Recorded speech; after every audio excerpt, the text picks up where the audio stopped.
It's definitely a World War II one, you can hear it. You want me to tell you all the facts? Yes, Oliver. About space. No, wait, no.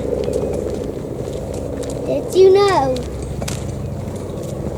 flying at the speed of light to the Proxima Centauri system would thus take about 5 years? Would it? Yeah. Oh my gosh. That's a lot of years. Could you fly at the speed of light? No. You in the right way? Yes. But Spooky path. Spooky path. Spooky path. Hope next time it's not you. But people could in the next century. Oh yeah, that'd be. I would be. And I reckon. I would be 105 years old. I reckon by the time they've worked out how to travel at the speed of light, you still won't have stopped talking. What do you think? Well, I'll be 105 years old. 105 years old? Focus on what happens. This is the Teletubby house.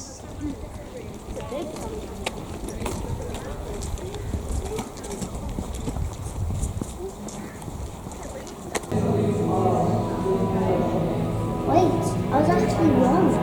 What were you wrong about, Ollie?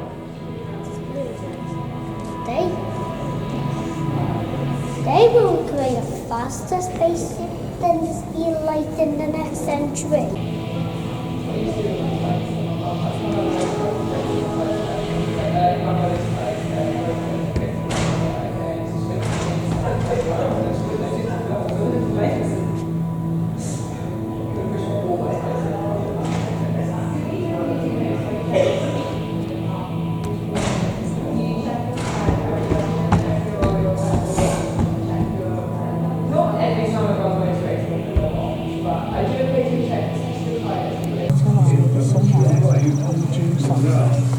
The natural basis of test layer gathered water.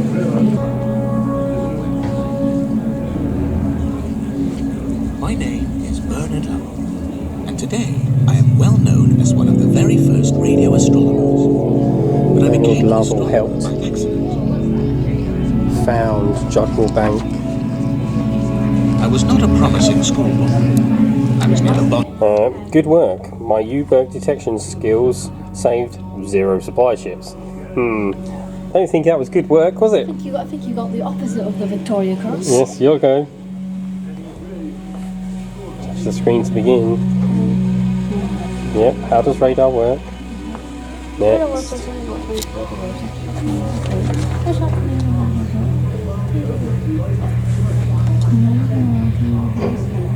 So the radar waves from the spotter planes were used to spot U-boats, which were then used to direct depth charges towards them. Oh, I know why I didn't win. I didn't touch the screen to get one of them. Even the studs on the couches are in constellations. So I can remember. I've got absolutely no signal on my phone. I think you've got a signal chance. Good. Is Oliver? Stay with us, new boy. Are you going to cover this?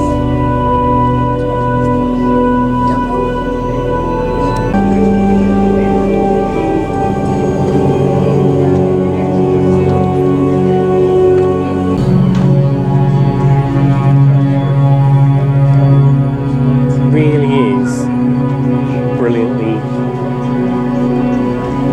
dressed like a spy. No, back to that. Nope. Who is this spy? Got some glasses with some eyebrows on. I look like I'm wearing a bandana. Oh my god.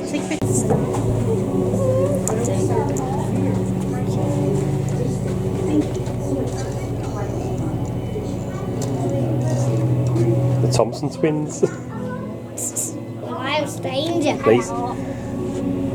Your hat's falling off your head. Are these the Blues Brothers? They're not the Thompson twins. No, Blues Brothers.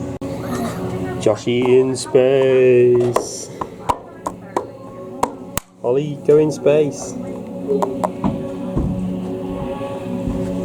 Children in space. Let's leave them in space.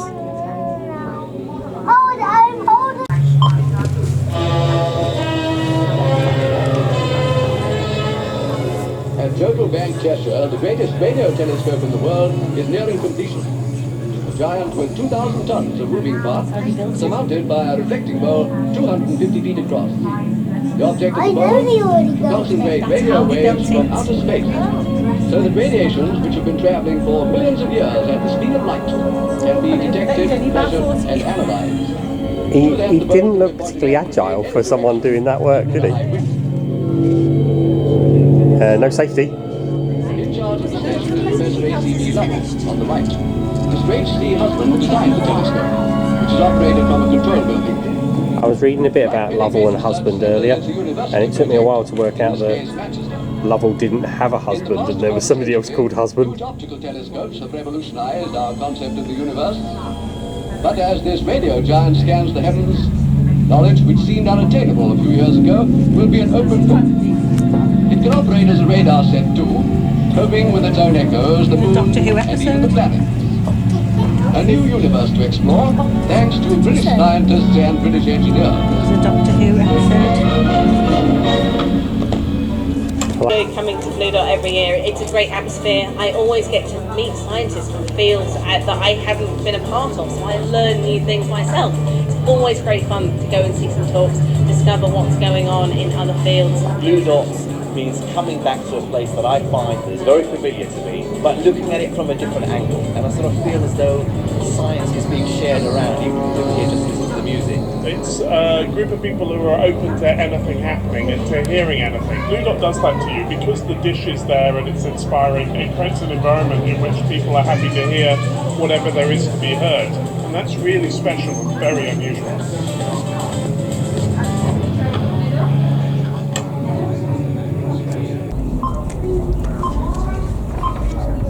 This is a section of the display rack from an analog computer that originally controlled the telescope. It was installed on either side of the control deck and showed details such as the position of the telescope and time, universal and side reel.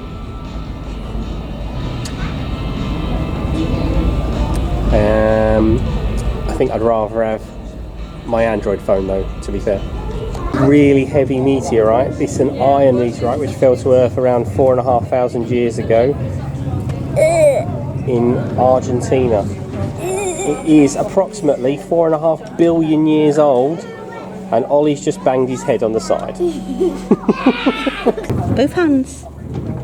Lift. Oh, it's so heavy. Oh, it's super heavy. Yeah, it's good. It's 4.5 billion years old. This is a model of the Sputnik 1 rocket, launch rocket. It was used to launch Sputnik 1, which is the first ever artificial satellite. There it is up there, into Earth orbit. It was designed by Soviet rocket engineer Sergei Korolev and based on the R-7 Samarika intercontinental ballistic missile. That was, yes, an intercontinental ballistic intercontinental ballistic missile. It was later developed by into the Soyuz rockets, which are used to transport astronauts to the International Space Station. Every single space museum has a copy of Sputnik in it. This is a model of the radio telescope that is outside. This model was created by British Steelworks in Scunthorpe, who provided the steel for the telescope itself. The foundation piles have been added, showing the dramatic sloping of the bedrock underneath the telescope side. You can see that on where the foundation pylons are. The rack and pinion system that is used to turn the telescope to face the heavens. Can't read Braille. I know I can't read Braille. It's gone so flat. It's gone like flat. Yeah, that's how Braille is. No, it's gone. It's not supposed to be sticking up all the way.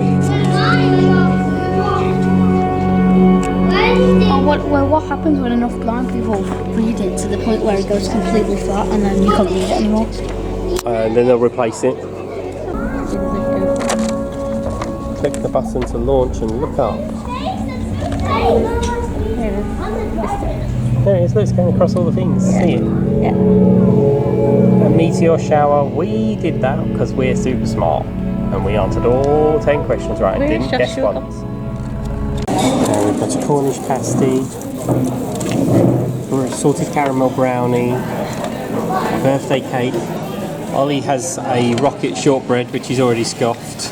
And our picnic. This is the cafe. Not diet. That's how it is. Have you all finished?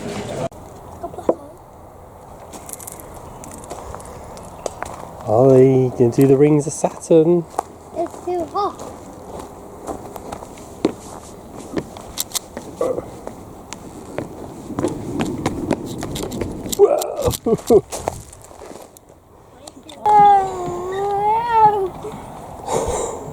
Whoa! Joshy is Jupiter. He's spinning so fast. This is so fun. Woo! This is the Lovell radio telescope, looking out into distant galaxies.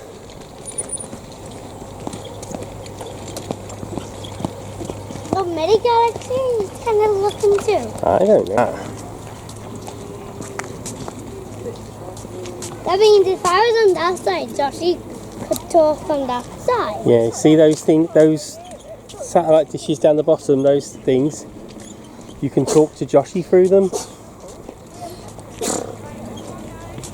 That and that. Yeah, do you want to go and do it? Oh, Josh! How can you hear me? We can hear you fine. We can hear you fine. Speak, Josh. How? There's Joshy all the way over there. There's Joshy all the way over there. But we can hear you. Hello, Joshy Smellbum. What's on the other side of it? This is just walkie-talkies but with no electronics. Basically, yes. Daddy, I want to talk. That's so cool. It is using the refraction of the dishes. Joshua!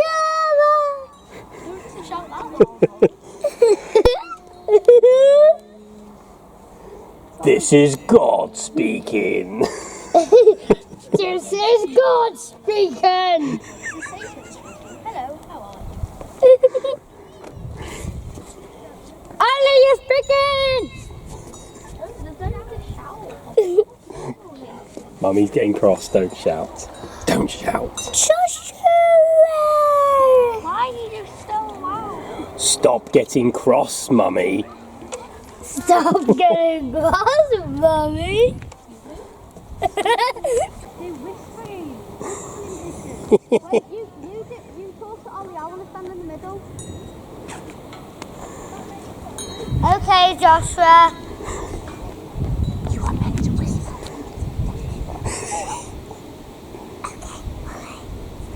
Shout.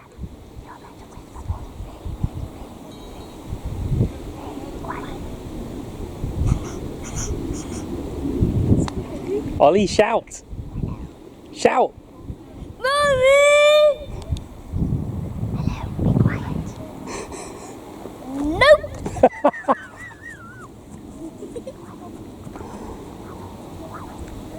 No!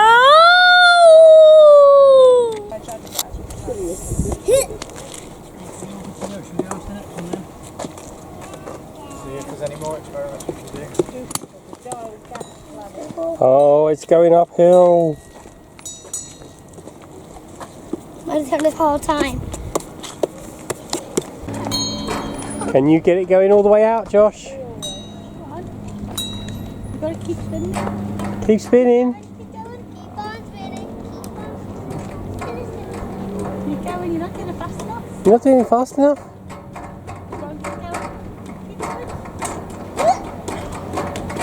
Better.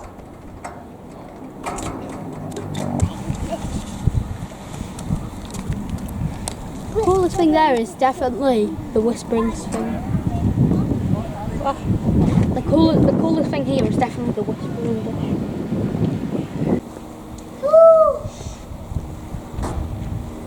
We're back to the forward air conditioning again. Some red light on it. Ollie, what did you draw? The daddy weight is 47. Ollie, put it under the light. Set the light. Oh, that's good. Wow, it changes colours, doesn't it? Yeah. Alien life. Alien life. Are you an alien? Exoplanets are planets that are orbiting other stars that aren't the Sun. Detecting exoplanets is very difficult because planets are millions of times dimmer than the stars they orbit and incredibly distant. And currently we have seen 5,069, or we've discovered 5,069 exoplanets around the universe. Do you think that aliens exist, Josh? Well, Yes. What about the Fermi paradox? What about the Fermi paradox? Do you know what the Fermi paradox is? Yeah. What is it? If we're the only people in this universe, then why is it? If there's so many stars out there, how come we haven't experienced intelligent life? Well, it's just everything's so far away from us. I mean, even the closest stars 4 light years away. If they were to send like a message to us right now, it would not reach us until 4 years later. And there is also a theory that that the reason we haven't experienced, haven't encountered intelligent life is that civilizations get to a certain point in their existence whereby they reach critical mass and then they destroy themselves before they get a chance to reach anybody else. We're nearly there now. 5, 2. If I do it on this side, it won't connect, but if I do it close enough to yours, I'm still laying it on. Maybe it's mine now. Steal the main legs to this idea.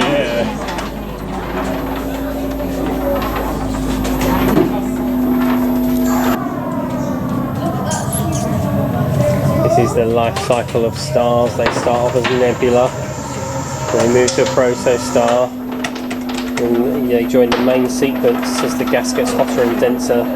Nuclear fusion of hydrogen turns into helium, releasing energy, and the star is born. The Sun is a main sequence star. Then after that, as they reach the end of their life and their hydrogen runs out, they turn into a red giant. It continues to generate energy by fusing helium into carbon. This image is of Betelgeuse, which is a red supergiant. After using up all their fuel, stars turn into planetary nebula before finally turning into supernova. When they run out of fuel, the core collapses, forming a neutron star or a black hole.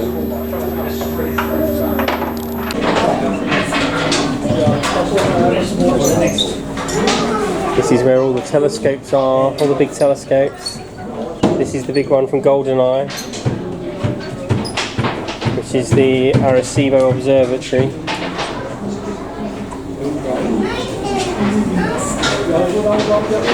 There's Jodrell Bank here in Manchester. This is in the Netherlands. Where's this one? Sardinia. No, actually it's a Sardinia.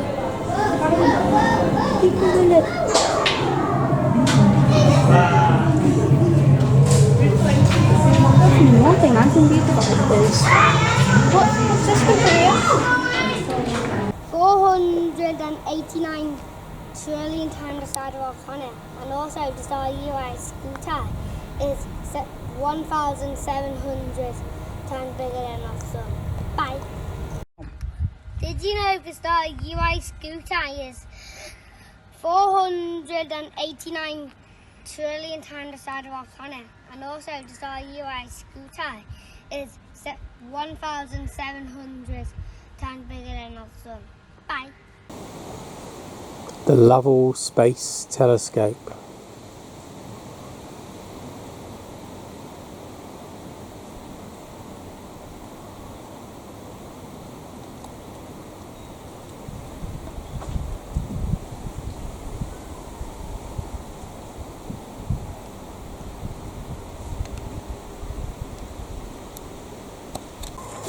A statue of Nicholas Copernicus.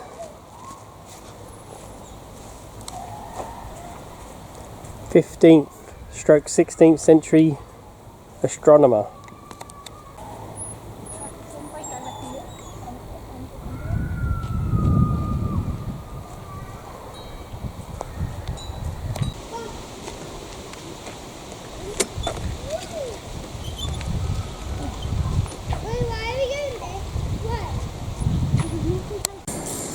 The planetary system. Earth is the only one that's spinning though.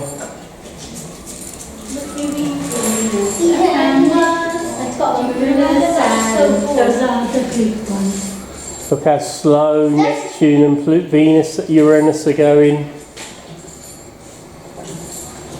Look how fast Mercury's going.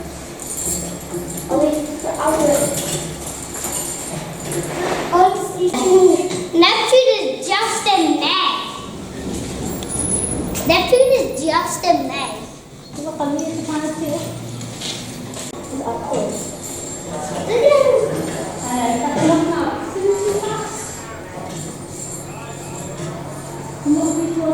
And here we are exiting through the gift shop,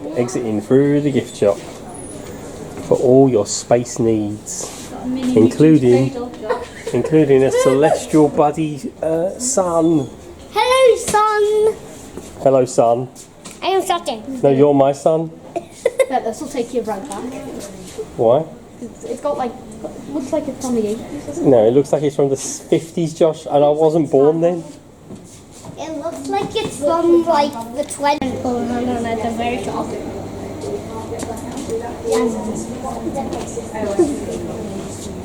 Celestial buddies.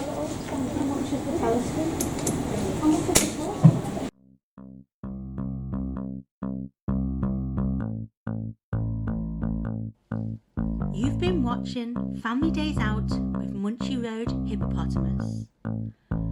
Follow us on Twitter @Munchy Road and on Instagram @Munchy Road Hippopotamus. Drop us a like and don't forget to subscribe